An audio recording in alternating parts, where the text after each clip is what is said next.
the ultimate threat to our individual rights. Think about that. Individual rights.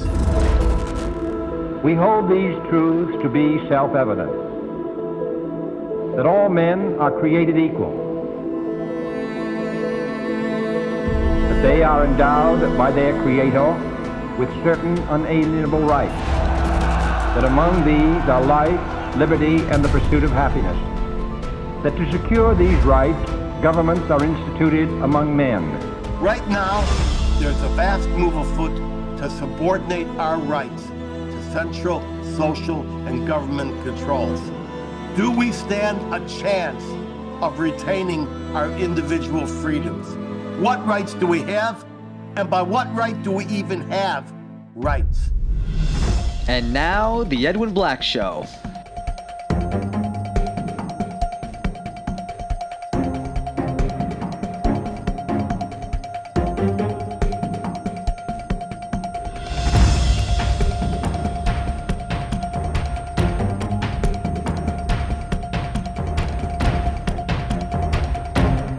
Sponsored by the books of Edwin Black, available on Amazon and at booksellers worldwide. And now, here's Edwin. Welcome to the Edwin Black Show. I'm Edwin Black, investigative journalist, historian, and author of 200 editions in 40 languages in 190 countries worldwide. If you like our show's content, spread the word. Subscribe for alerts at theedwinblackshow.com. And if you want to support our work, please visit theedwinblackshow.com/support. Your help, big or small, assures our complete and utter intellectual and uncensored journalistic independence. Please know that this show is a worldwide volunteer effort, totally unmonetized. Help us maintain our extremely high level of excellence and documentation. Our world is specifically threatened by ignorance and misinformation. Our efforts are at the tip of the spear of facts in context. Go to theedwinblackshow.com/support. Thank you. We have solidarity today from many national organizations, such as the Emerson Family Foundation, the Fuel Freedom Foundation, the Israel on Campus Coalition, as well as our friends that stand with us, JNS, the Israeli American Council, EMET, the American Association of Jewish Lawyers and Jurists, Scholars for Peace in the Middle East, ZOA Michigan, the Gross Family Center, Americans for Peace and Tolerance, the Southwest Jewish Congress, and plenty more.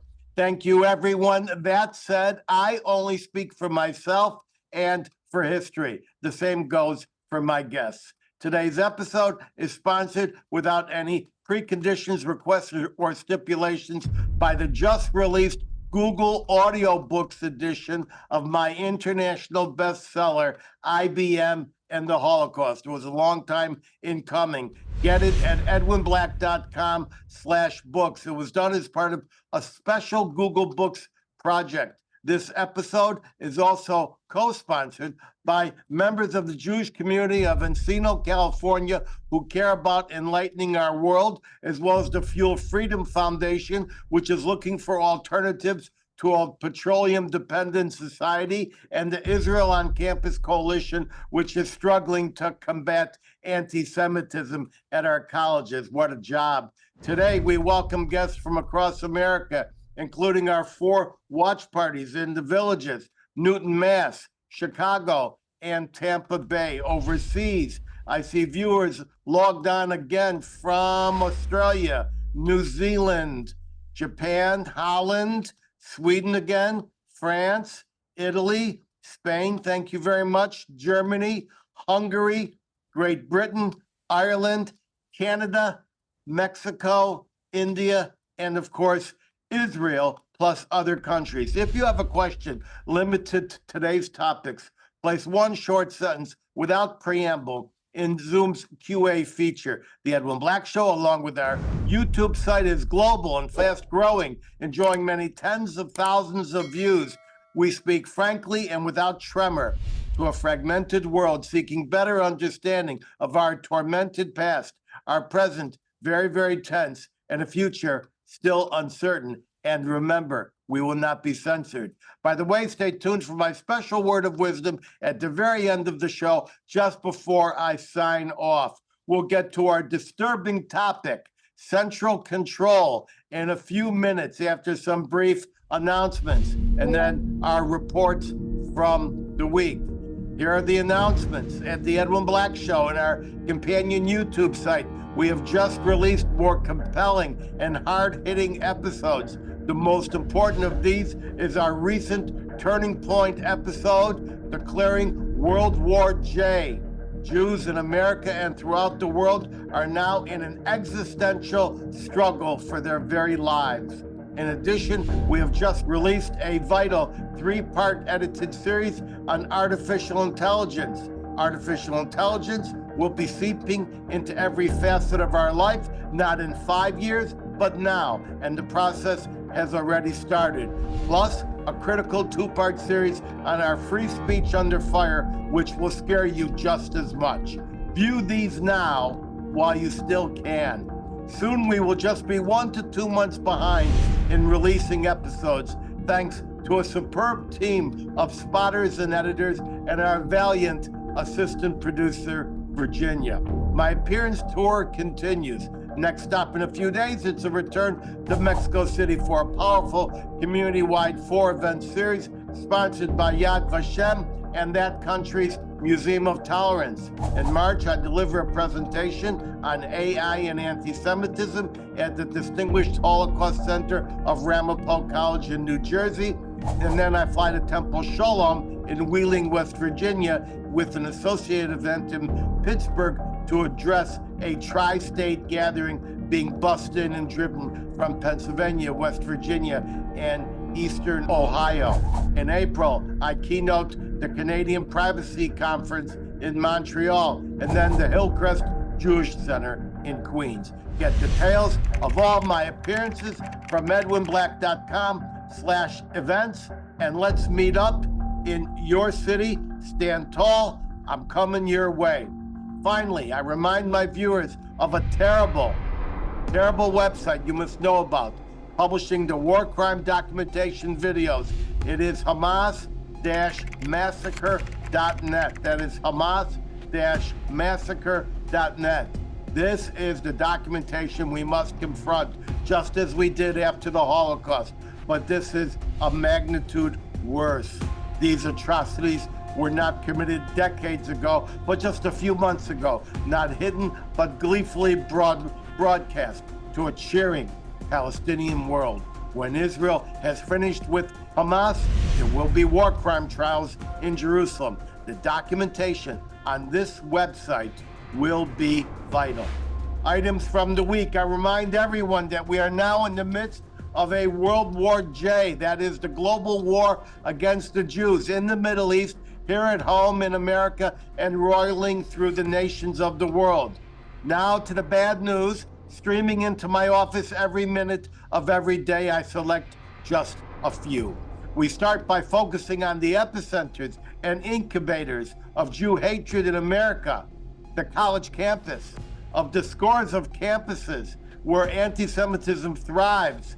We see Columbia University. Today, we discover a multicolor printed flyer of a skunk with a Jewish star and the word IDF printed on it. I'm reminded of the flyers of Jewish rodents on Nazi college campuses in the 30s and 40s. So what is the difference between the original Nazis of the Third Reich and the pro-Palestinian neo-Nazis of today who inherited their hate?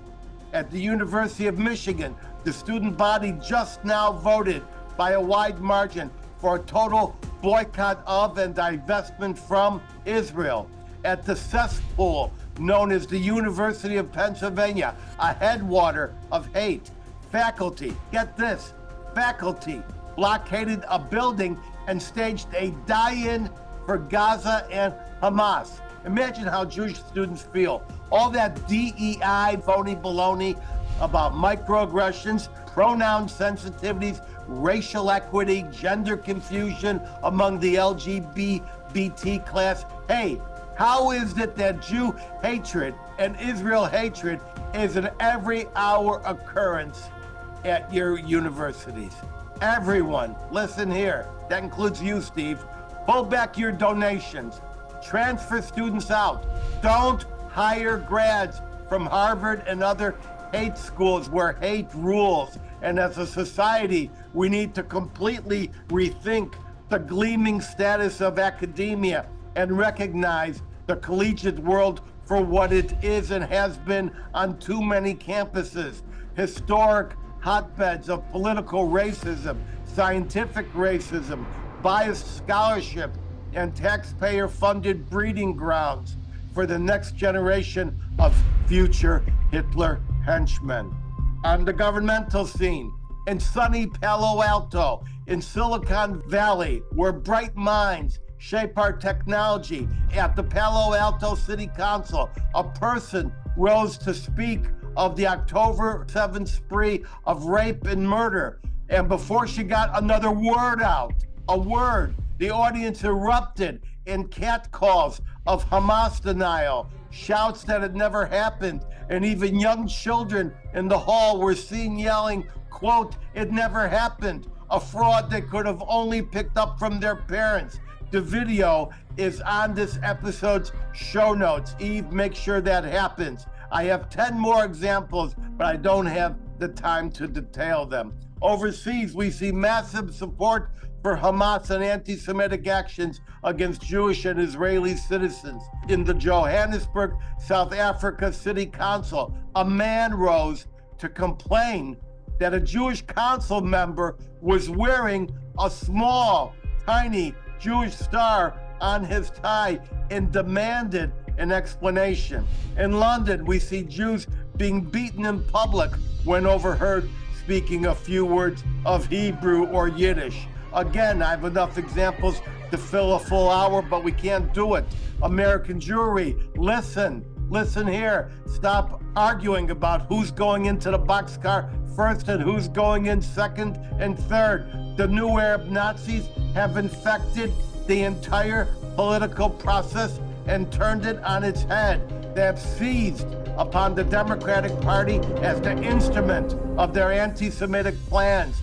No longer is national leadership driving the process. It's being hijacked locally at the city, county, and state level until it pulls the national leadership down or replaces it. The Nazis had a term for this, Druck von unten, pressure from below. I did an entire chapter on it in IBM and the Holocaust. I urge you to read it. This is manifesting in many ways as Israel and Jews are marginalized and endangered by the empty suit known as the Biden administration. Today, Biden, right now, is working on an executive order to impose sanctions on Israeli settlers and potentially Israeli politicians and government officials involved in alleged and unadjudicated, quote, attacks against Palestinians.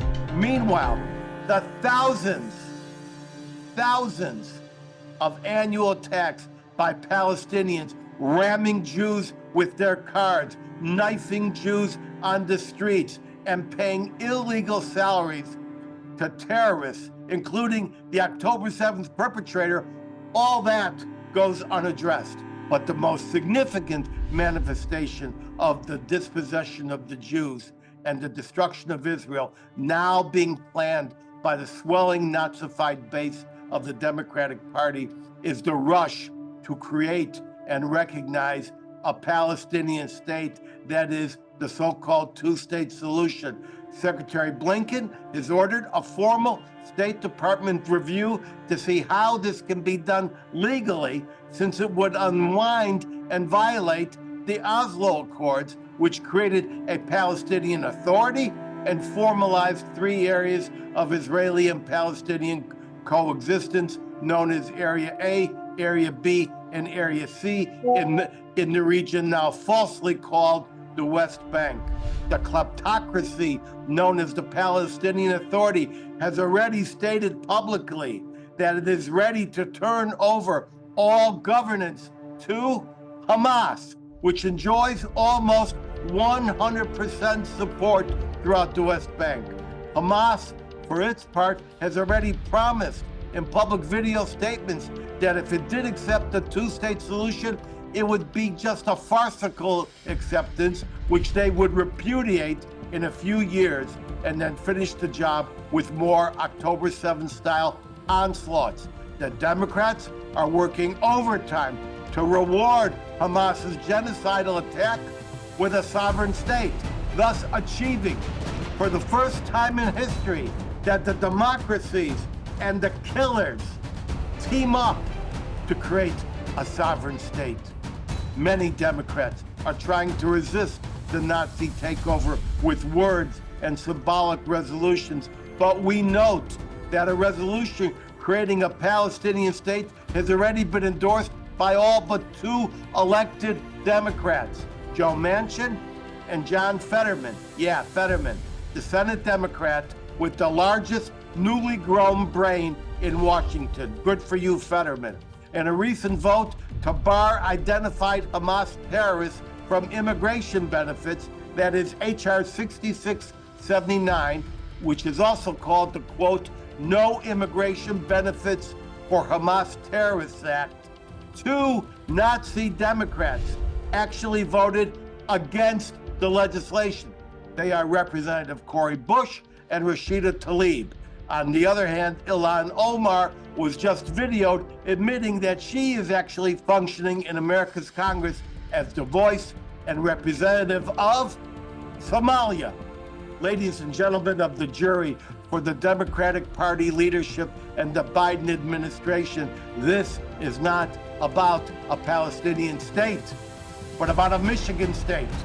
Michigan Arabs have coalesced into 150,000 voting person, tightly unified bloc, and they have repeatedly and vocally promised Biden they will never vote for him in November, even if it means ceding the swing state to Donald Trump. Long lists of locally elected Arab American office holders, such as mayors and state legislators, days ago refused to meet with Biden Representative Julie Chavez Rodriguez, insisting they will not discuss the elections while the Gaza war rages. Here's a typical quote from the mayor of Dearborn, Michigan, Abdullah Hammoud, quote, "It's unfathomable," I'm quoting, "at this point in time when we're trying to talk about electoral politics with a genocide unfolding," period, close quote. White House emissaries have been denied meetings throughout the Michigan Arab American community.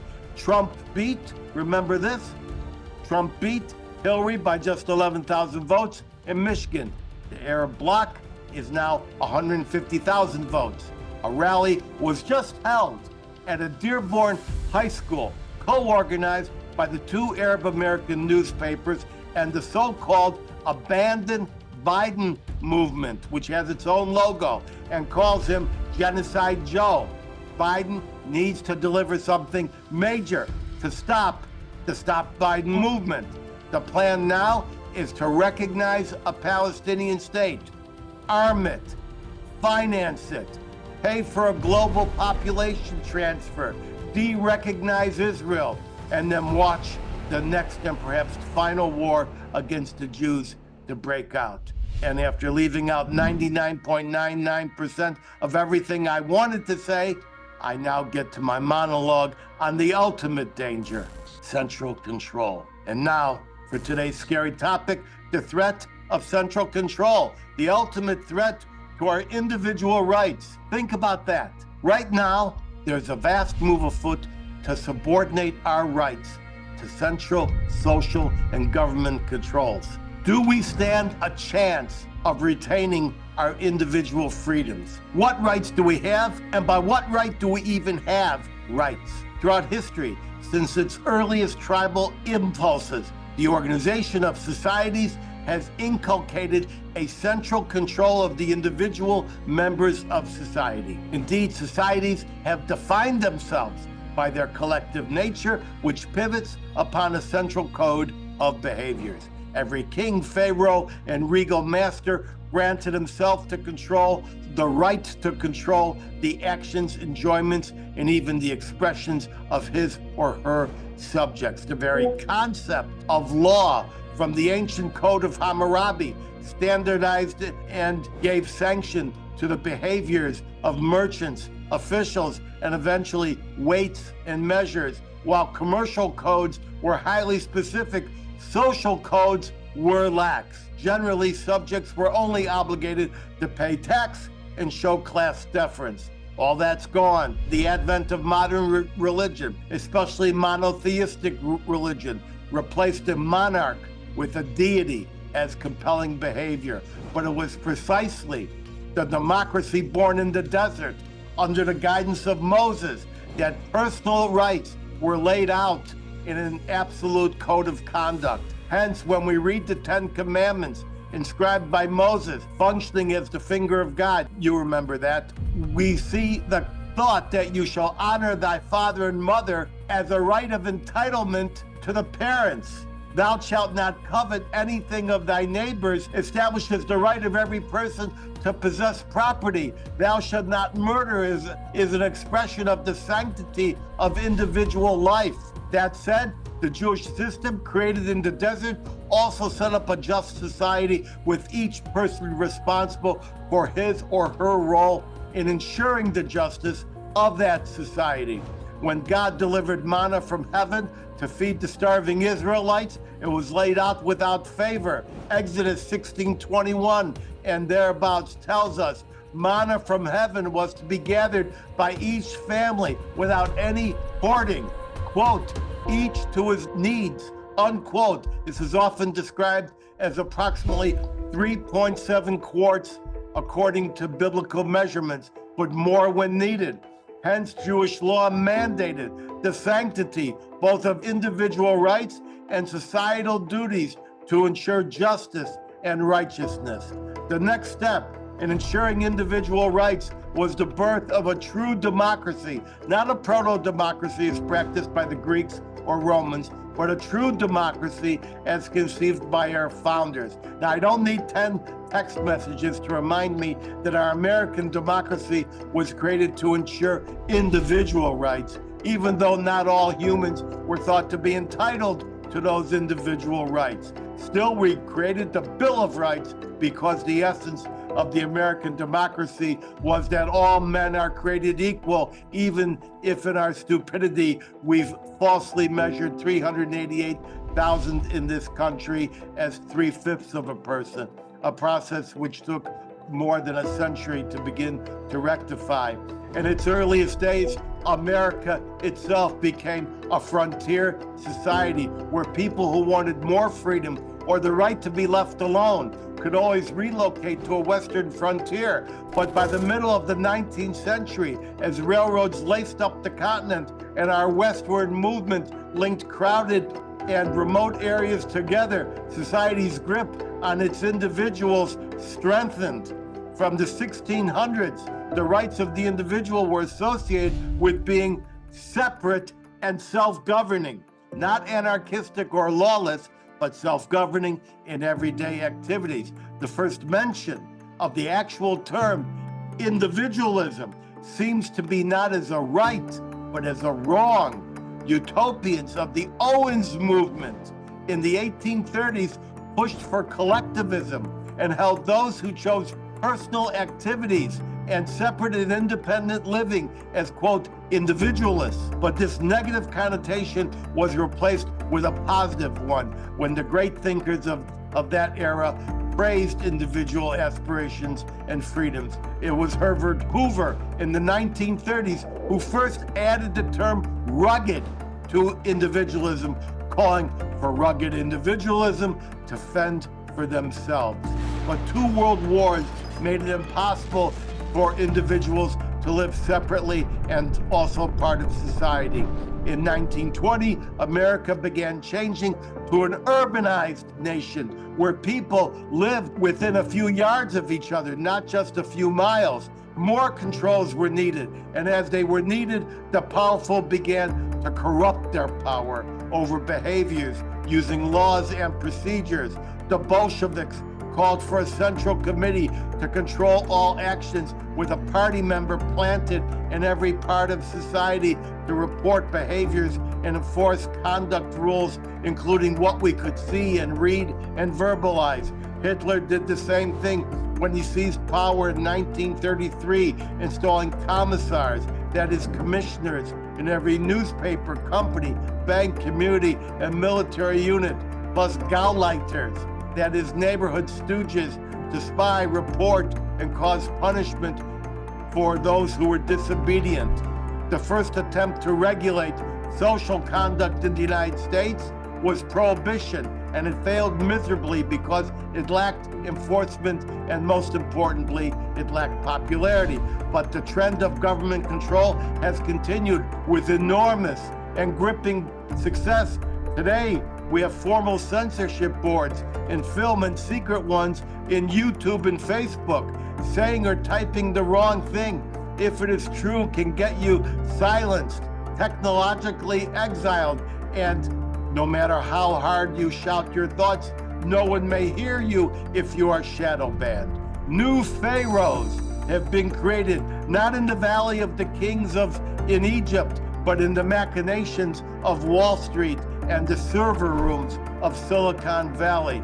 Technology has been the Promethean tool that can place the sensors and controllers into every desktop and household and cell phone. The most dangerous corruption of this potential comes when government can compel the technocrats to impose the ability to control. And that's what's happening right now.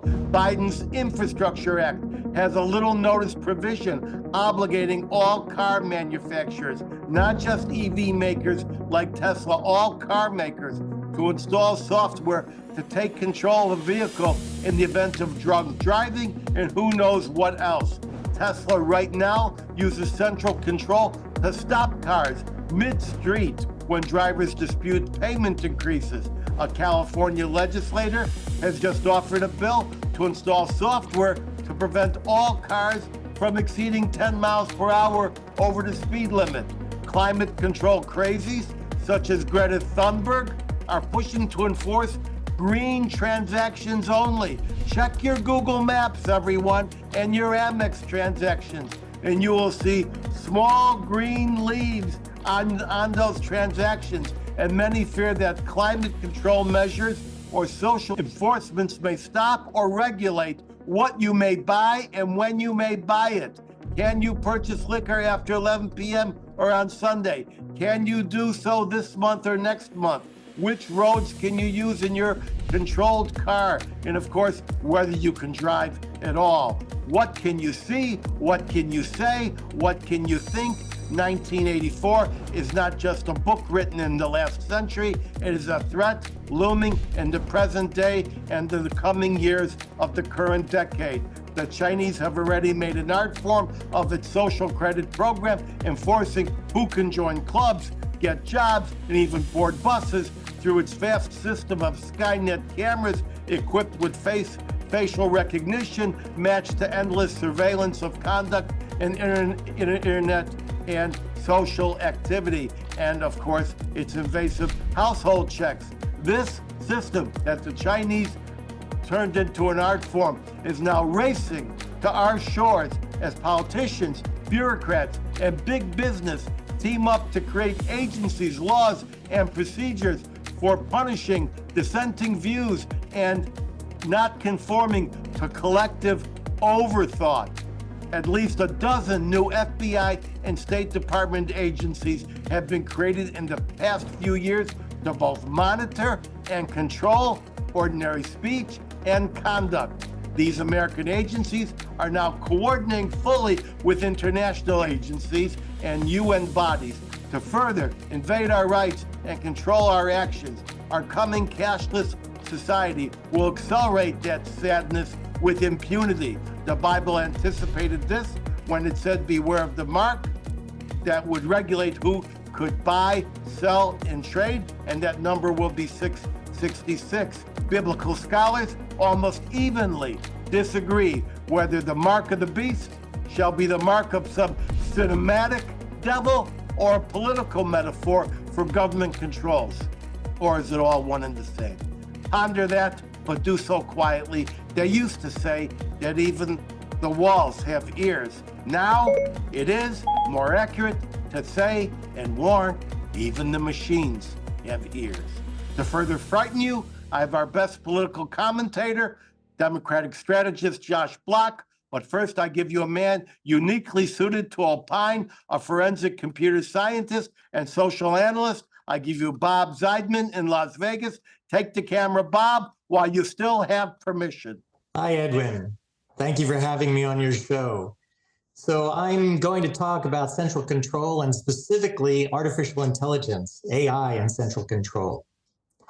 So artificial intelligence is, to give you an understanding, is simply one more tool that can be used for good or bad.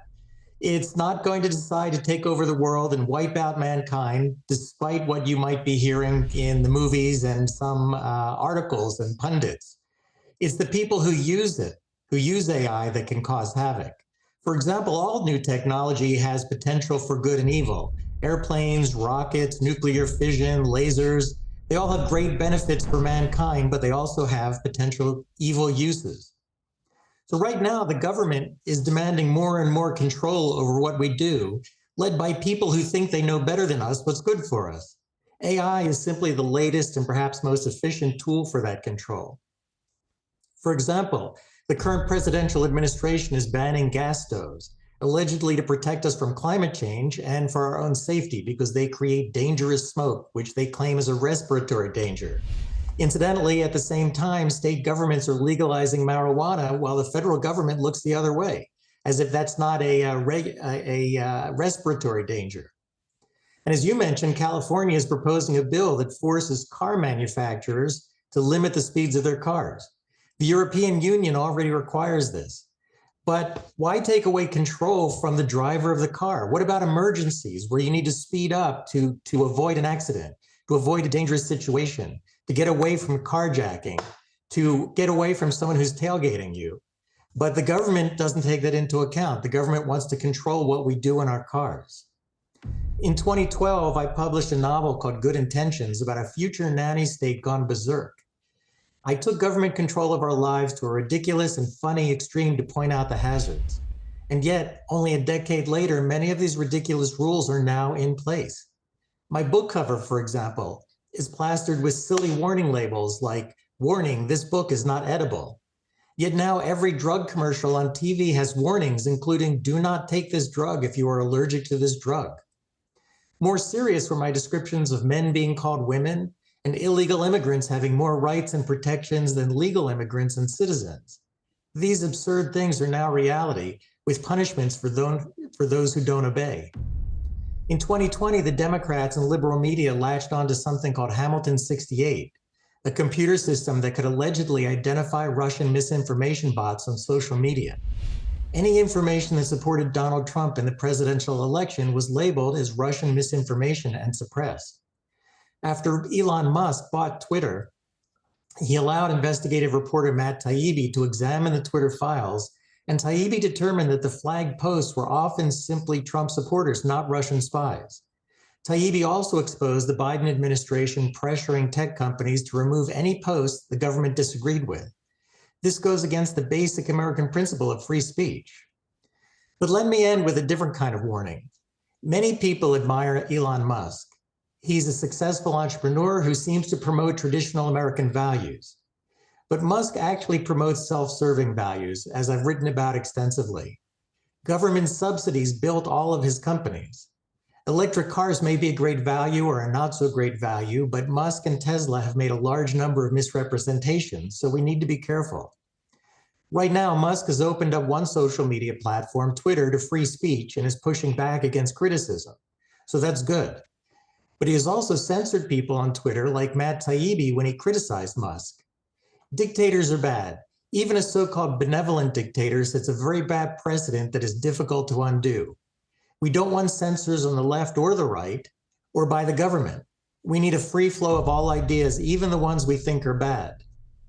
So in conclusion, AI can be used to harness knowledge like never before, or it can be used to suppress free speech and individual rights. we need to make sure that it's used for good, not evil. Thank you.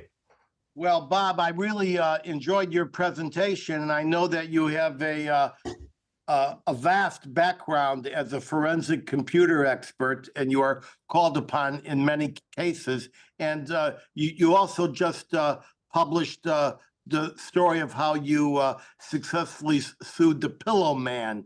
And I believe the name of that book was Hacked, and you exposed fraudulent election results that the Pillow Man was espousing. I have a few comments, and then we're going to get to Josh. First, when you talked about the cover of your book, which was published at which can be found at Amazon, I'm reminded that one day Amazon declared that all books on the topic of Nazi Germany or the Holocaust would no longer feature inside or outside a swastika, even if it was documentary activity, even if it was just a picture of a Nazi parade. And so all the books, including my own book, Nazi Nexus, and I hope my editors can show the 2 examples of Nazi Nexus with a swastika and without IBM and the Holocaust, famous books such as The Rise and Fall of the Third Reich. They all had to delete their swastikas from the graphics, and that's because a central control was enabled, because Amazon virtually sells more than 3/4 of all books in the United States, and everybody was forced to comply. I should have mentioned, by the way, that one of the greatest examples of censorship and central control was what we saw with the Hunter Biden laptop case, where truthful information verified at numerous levels, privately, journalistically, and governmentally, was specifically cleansed from the internet, and people were blocked and even banned because they put it in. I'm going to disagree with you about AI. I'm getting the feeling from you, and I know you're a computer specialist, that you feel that AI follows the dictates of its makers and its controllers. I think the people who fear AI, such as myself, fear that AI will get out of control and exceed the rule of its makers. Right now, I'm on an investigation, and I asked a very specific chatbot about a very specific piece of information, and the chatbot said, we have no information on that, when it was clear that the information was public. We do know that the Chinese AI chatbots are being trained to inculcate censorship. But other than that, I thought you made tremendous points. I look forward to your next presentation. I'm not sure I look forward to Josh Block's presentation, because he always frightens us with his great insight into what the hell is going on and what the heck could be going on. Josh, tell us what you know. How bad do you think that that central control is going to be in the coming 1 to 2 years? Well, it's an interesting question, Edwin. I don't know. The next couple of years, I think we're seeing an increasing trend in society. You mentioned tech monopolies is one, and certainly the concentration of power it's ironic. The internet was supposed to democratize the spread of ideas, and in so many ways now, actually, we've gotten to a place where the flow of ideas is governed by a small number of tech monopolists, and it is very interesting to see. When we talk about the central control, I really think of it, and I'm thinking about the comments before. I really think of this sort of in a larger context of the technologies themselves and how they'll be used, and in the geopolitical context. And so I see the United States and China in this great power competition, and in really a competition over technology, whether it's AI and quantum computing, or it's hypersonics, or it's space, or directed energy, or a whole range of these things.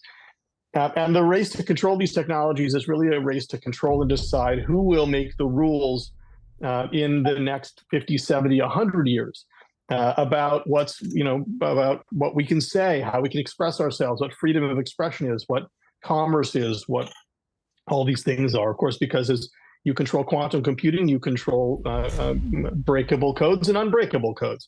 And so, all of these things go on. It's really not just about AI. It's about the context in which all these things are deployed and who deploys them and who gets there first.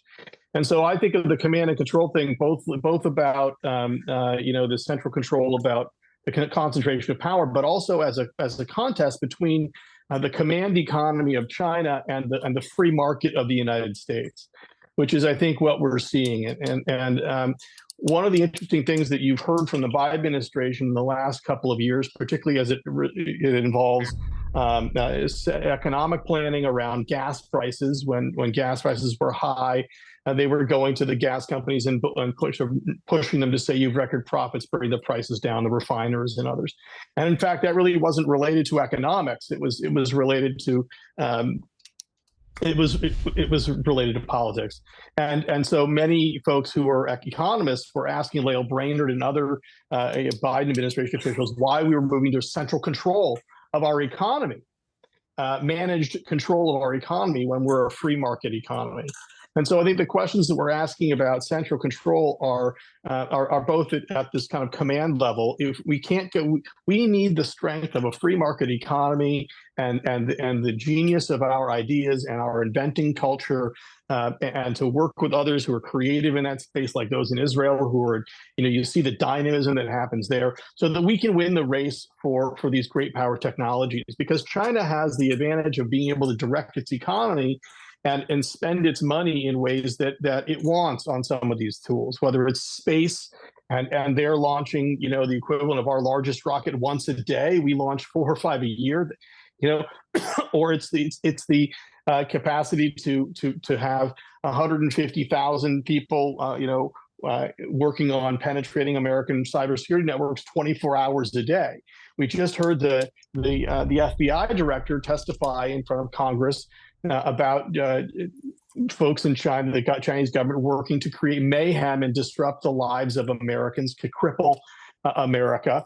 And people think, oh, well, they're doing that at a macro level. They're doing that by penetrating our power grids, and that's true. And they're doing that by using the power of AI to take the information that they've stolen from the GSA, the identities of many former American government employees and their national security credentials, with the publicly available information to target them and find them. They're doing all these things, but they're also doing things on a micro scale, like hacking the router that sits in your small business or sits in your home, which they have done. And the FBI is in the process of notifying tens of thousands of Americans that their router, Netgear router, has been hacked by the Chinese government in an effort to spoof where their hacking efforts are coming from. So, whether it's, we can build, hack-proof software. The concerns that we should have about where the power of these tools lies with destructive actors, and whether or not we have the power to protect ourselves in the long run, both from those kinds of attacks, but also by being the leader in the world, so that we can continue to maintain a rules-based order, be the protector of foreign trade, have the dollar remain the currency of global trade in the midst of these great power competitions, while these technologies are out there and they can be so used in such disruptive ways. Josh, another stunning and frightening presentation by you. I made a couple of notes. And first, I have a comment from what I see on the screen from that people are sending me. I just want to say that that AI mimics man, and man deceives. And AI has quickly learned to deceive. We'll get involved with Bob on that on a future show. I noticed that you talked about the Chinese threat, which the FBI director laid out, that China is poised now to take over our infrastructure. They're trying to penetrate our infrastructure, our financial systems, our energy systems, our water distribution systems. That's absolutely correct. And what was frightening is he said they have 50 to every one of our defenders. So they are doing it 50 to 1. And I worry about this because what we've done is by adding central controls through the technology, we are making it possible for China to follow through on its threats. And in fact, when China invades Taiwan, and I must say when, not if, because China has certified repeatedly it's going to invade Taiwan, I wonder if any effort to stop it will be obstructed by what China can do to our infrastructure, our command and control. When you spoke about the routers being infected, you're going beyond Huawei. You're saying that ordinary routers that I can purchase at the store, how is that being infected? Tell us about that, Josh. You know, I think I would defer to Bob on the direct mechanism by which it's being done. But I believe it's that these routers are, generally speaking, older and don't have their software updated, their firmware updated, and they're able to hack in and then take control of the router itself and mask the origin of their traffic and hide behind this kind of hop, if you will, into the country. And again, it's just one example, Edwin, of that kind of thing. And ultimately, you know, you're talking about this, you know, the choices that the governments can make at scale are important. You talked about China having 50 to 1. That's kind of what I mean. They have the capacity to use their economy. You know, they don't care if people starve. They'll mow people down in the streets if they complain. So, you know, they can make different choices. And here we need the combination of the public and private sector to work together to get the best of this innovation. And if we're not nurturing the free market in the best way possible, we're not going to be able to harness the best of those ideas and the best of that growth. All right, before I turn it over to Bob and then our questions, I want to ask you, as an intense follower of a close follower and scrutinizer of the democratic process and the political process in the United States, as well as the technology that threatens it. Are you, Josh, worried or not worried for the immediate future? I'm not chicken little in the sky is falling about these things. I mean, I think all this stuff is a concern, you know, and I think the emergence of deep fake, you know, we saw this week that there was a fake robocall with the voice of President Biden launched in New Hampshire, telling people not to go vote in the primary. You know, the emergence of these things is a concern. The effort of our adversaries and enemies in the world to use these tools to manipulate, you know, when Russia was paying for self-defense classes for folks in the African-American community as part of its effort to stir up racial animus in the United States in previous elections, these things are concerned. But at the same time, American society, you know, and our economy is far more robust, I think, than sometimes we give ourselves credit. And there's no question we can overcome these challenges, but it does require us to remain focused on the diversity of ideas, like Bob was talking about. We can't be a strong country when we collapse ourselves into fiefdoms of ideology that are just combating each other. And of course, this is the great irony of the emergence of the internet. It was intense. Some people thought it would democratize, or it would be points of data for everyone. And in some ways it is that, but it also has created the opposite effect, where it's entrenched this balkanization that we need to combat and overcome. I don't think it's an existential threat, but it's certainly a concern. All right, let's go to Bob. Bob, open your mic. What's with the routers? I'm talking about the routers in the average basement. Tell us about that. Yeah, so by the way, a lot of good topics here. We need to have at least one more show, I think, or 7 or 20. And also I'm getting really good questions, so I hope I didn't get distracted. With the routers, you know, it's a complicated issue. The thing is, so I do forensics, which means I get to take stuff apart and hack into things, and my team does. I've trained a team of people and developed tools under court order. So we do it completely legally under the direction of a court. And what I've found is, and over the years, I've worked with companies and brilliant people who are trying to make hack-proof stuff. And the problem is that as hardware and software gets more complicated, it's hard to find every problem, but there are hackers out there, and especially governments like China, that can just put teams of engineers, and you only have to find one problem to get in. I'll tell you a few of the things that I think. So everything is hackable. Every single thing is hackable. But my belief is, I have a few beliefs. First of all, I believe there needs to be some kind of better process among software developers. Right now, software developers have this thing called agile development, which means, and you've seen this, every company does it, put something out there, put software out there that works pretty much. And if it breaks, you give an update over the internet. It used to be, before the internet, you had to make stuff that worked, because if it didn't work, people were going to throw your stuff out. But nowadays, you just say, oh, hook it up to the internet, we'll fix it. And as you know, same thing with the news, Bob. It's the same problem we have with the news now. They write the news before it's reported. Yeah, exactly. Because in the news, that's a really good question, a really good comment, Josh, because in the news, people want to be the first one to get it out, which is why you get fake news, or at least one reason. So you need to have better discipline at the companies. But also the other thing is, as long as you have a human connection, and everything does, your router has somebody on either end sending data or receiving data. That's you.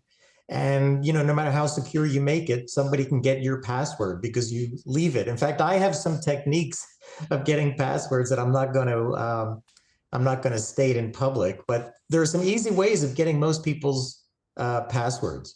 So are you talking about social engineering, Bob? I mean, are you saying that technology isn't always the most vulnerable point? Sometimes the human beings are the most vulnerable point? Human beings are always the most vulnerable. That's I'll just throw in something that's that's not directly related. But when people used to ask me about cryptocurrency like Bitcoin, I had these nerdy friends of mine, and I'm a nerd myself, and they'd say, oh, it's unhackable.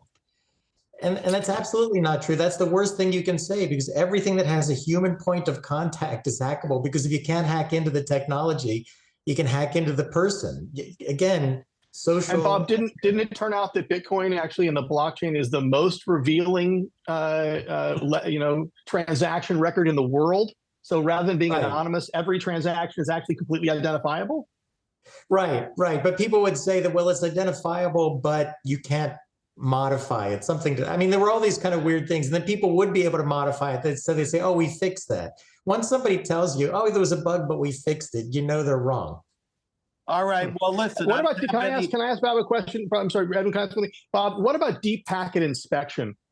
Could the government or could institutions at a substantial layer be sniffing the stuff that's coming in through our pipes, so to speak? All right. Before Bob answers that, tell people what is a deep packet.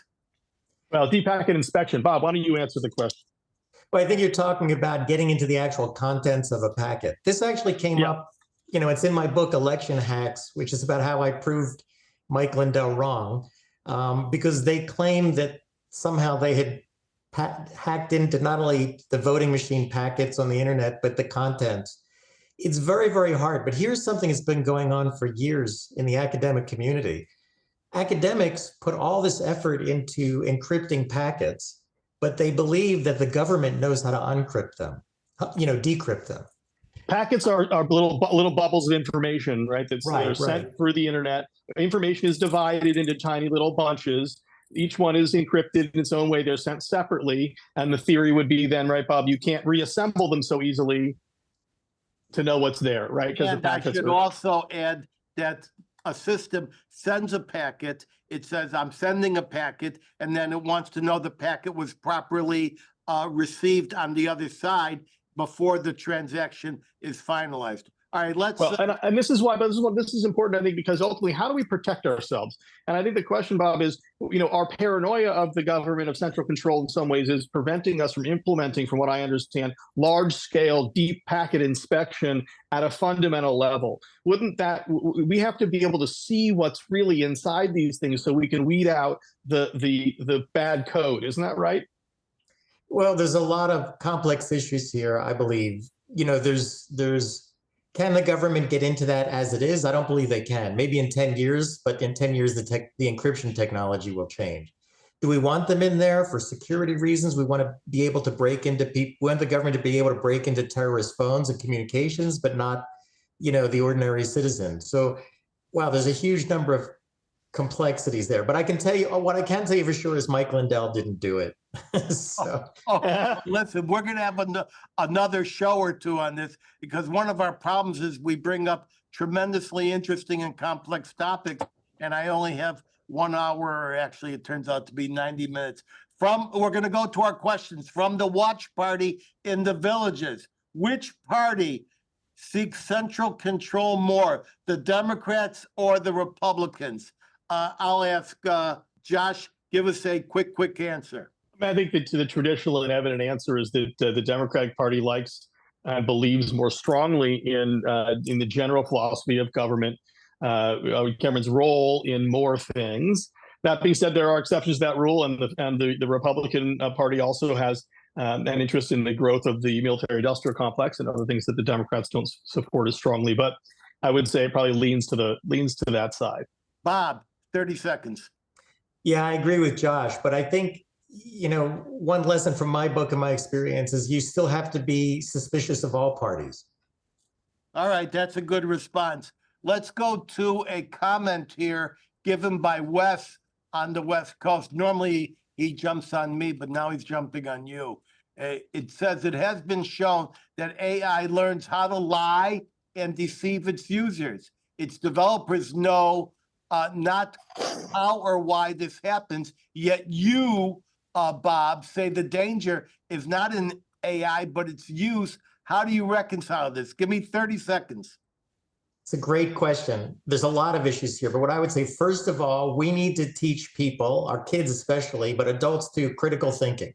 You don't just accept what comes out of an AI because it's going to make mistakes. It's based on, like you said, based on human experience, which makes mistakes. So first of all, don't trust it. It's not so much that it lies, it hallucinates, it makes stuff up. I guess it's kind of the same thing. But the other thing we have to be wary of, tech companies are introducing quote unquote guidelines. And a lot of people think this is great. Let's put in guidelines so that we eliminate hate speech coming out of AI, for example. Once you put in guidelines, then you are purposely biasing it towards one ideology or another. And I really don't like that. All right. We've got a lot more questions from Wes, but we're not going to run them because we're going to do a follow-up show. I didn't realize this would be so popular. From the watch party in Newton, Mass. First, I want to ask Bob. He thinks he's so smart. Bob, where was the Fig Newton born? Newton, Massachusetts? That's right. Correct. Okay. So good guess. All right. You passed the test. Your packet survived. All right. Newton, Mass. On to the war in Gaza and elsewhere in the Middle East. What's next? Well, of course, I follow this minute to minute, as does Josh and probably Bob. And I would say that Israel is making great strides dismantling Hamas. But despite months of punishing activity in the north and central part of Gaza and now the south, they feel they've only degraded about 25 to 35% of the military potential. And they've discovered that this is actually a society, an integrated militarized terrorist society with a lower Gaza and an upper Gaza attached, and they're actually 350 miles longer, more tunnels than they thought.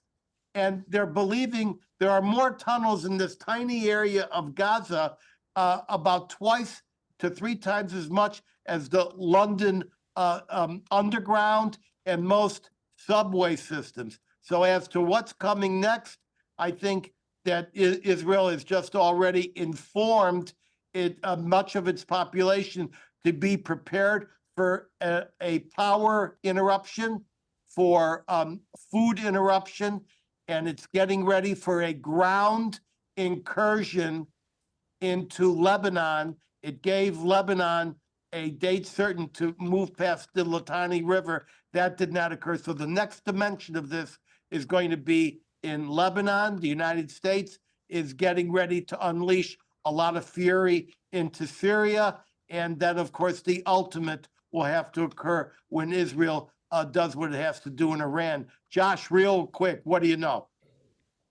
I think you captured a lot of it there. When I would say we should be on the lookout for Iran's nuclear breakout. They're increasing their enrichment. We don't have inspectors.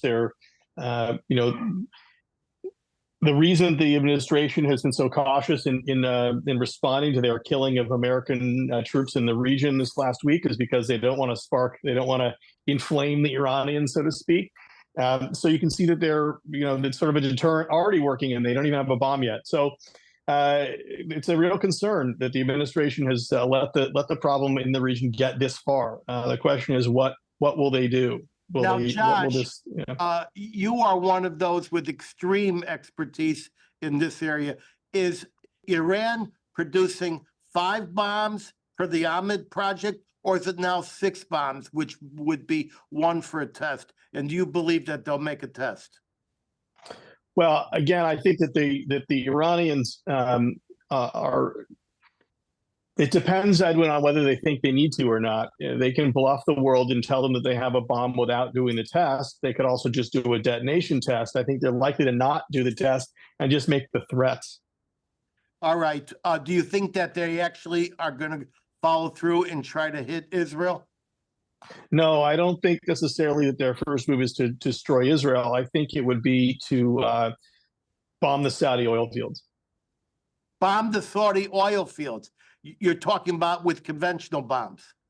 No, not necessarily. With whatever they have. I mean, I think they would try to attack Abqaiq, and if they were, I think that if the Iranians were really threatened, I think they would threaten to destroy not just the Jews. I mean, they don't think the world cares about the Jews. I think they try to destroy their enemy, the Saudis, and the resources that the world relies on. And when you said Abqaiq, you were referring to the desulfurization plant on the Gulf, which is a terminal for the Saudi oil, correct? Yes, and had the Iranians succeeded in hitting other parts of it when they attacked it, a couple of years ago, the world would have been in a massive oil shock. Well, they didn't get past the so-called third fence. Let's go to the watch party in Chicago. You, that's me, wrote about the genetic ghetto once, but I can't find that. What was it, and how does it relate to central control? When I was working on eugenics as a topic, and I'm really enjoying this show, when I was working on eugenics as a topic, I wrote about the what resulted in the Anti-Genetic Discrimination Act, both in England and the United States. And this was a tale, an investigation of how if you were found to be defective in your genetic background, you wouldn't be able to get a job, wouldn't be able to get financing, you wouldn't be able to enroll in education, and you would be in a so-called genetic ghetto. That relates directly to central control. You are correct. Now, Josh is going to go. He's got a hard walk in about 5-6 minutes. Susanna from Grand Rapids. I heard you on Glenn Beck yesterday. Yes, I was on Glenn Beck, talking about UNRWA. How much of UNRWA is terrorist linked? Just 12 people, or is it systemic? I'm going to be brief. UNRWA is basically a fake refugee agency for fake refugees living in fake refugee camps, and it is fundamentally an apparatus of Hamas in Gaza. I think that the information is that about 10% of the UNRWA employees were directly or indirectly involved in the October 7th attack, even though they've only found 12. It's possible that some of these people were just involved by way of family members. I've identified several telegraph channels where thousands of UNRWA people were exchanging information and praising the October 7th attacks. Quickly, Josh, 30 seconds. What do you say? Well, I mean, I think the most outrageous thing about it was that Cori Bush and Rashida Tlaib would vote against a measure in Congress that would say people who participated in the October 7th attack, are banned from the United States. It boggles the mind. These people are beyond. It's not only was the attack inhuman, but then it's ridiculous. I don't know. When it's hard to fathom. I think the repercussions of my concern is that this memory is fading too fast of what really happened there. Well, it's not just the memory. Holocaust now is being replaced with Hamas now. I'm moving it along. Susanna Terry in Southeast Michigan. Hello, Mr. Black. I live in Southeast Michigan. I know Christians here who have Arab ancestry who stand with Israel against UNRWA. Not all people with Arab heritage are Muslim. Is that not correct? It's very correct. And when I was on the Glenn Beck show yesterday, I said, and Muslim, because we all know that Lebanon has approximately a third of the nation are wonderful Christian Maronites, very, very supportive of Israel. So you are correct, and we make common cause with the freedom-loving people of the Arab Maronite Christian community in Lebanon. Melanie in Jacksonville, where is America's response to the killing of 3 military people? What can we expect? We've deliberately waited 5 days because, to pick up on what Josh said, we told Iran exactly where we were going to attack, and I think it'll be more than a couple of tents and sheds. And they wanted to give Iran the time it needed to move their commanders out of Syria, so we won't actually hurt a hair on their head. Josh, what do you say? Yeah, I think that's right. I mean, the administration has made clear that they're going to respond in some way. And it sounds to me like there's some back channeling going on with the Iranians. It emerged that some weeks ago, the United States gave the Iranians a heads up about a big attack that was going to take place in their country by ISIS, which the Iranians then blamed on Israel, the United States. So clearly there's some kind of background communication going on. Maybe they told the Iranians to pull their people out. So they wouldn't, get killed and create a bigger problem between the two. I think it's, we ought to be trying to kill as many of those guys as possible. All right. Can I interject with a question here for you guys? Go ahead.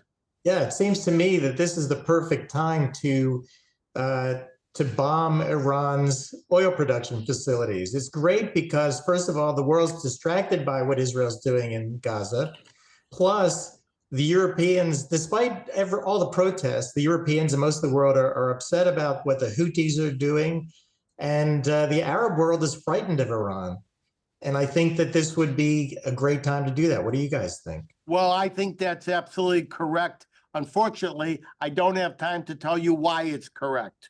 So I'm going to say we're out of time. Hold for my closing word of wisdom, just 1 minute away. But first, I thank my esteemed guests, Bob Zeidman in Vegas, Josh Block in Washington, if he's actually, that's where he is. I also thank my talented international team, including Eve in New Jersey, Wes in San Francisco, Martin in Detroit, and Luca in Serbia, as well as many others in numerous additional cities around the world. My team, each one of them is comprised of very dedicated people. I and we all owe them. I'll see everyone back here in 1 or 2 weeks. Only Eve knows, at 3 p.m. Eastern. You want to be a friend of the Edwin Black Show? Go to the edwinblackshow.com/support. Keep me independent. You want to hear me in person? Watch my website for events. I'm in Mexico in a couple of days. Consult my events page at edwinblack.com. Until then, head over to any Barnes & Noble in the USA or any Amazon, Walmart, Apple, Google, or Kobo platform in 190 countries across this roiling, toiling, boiling planet, where you can find any of my 200 book editions, such as IBM and the Holocaust, soon to be a major Hollywood blockbuster. God should grant it. You want an autographed copy? Hit my personal newly redesigned website, edwinblack.com, and click books, and then say thank you, Wes.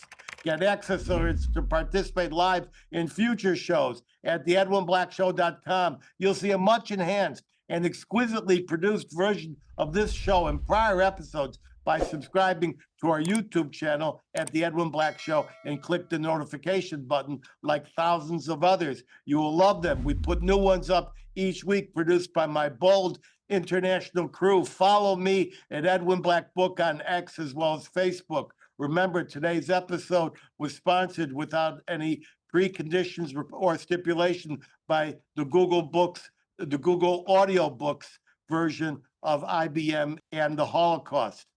If you see our world disintegrating, you might want to try this book. And now for my closing word of wisdom. If you will not even remember your history, will not the entire world forget it? I'm zooming out. Bless all of you.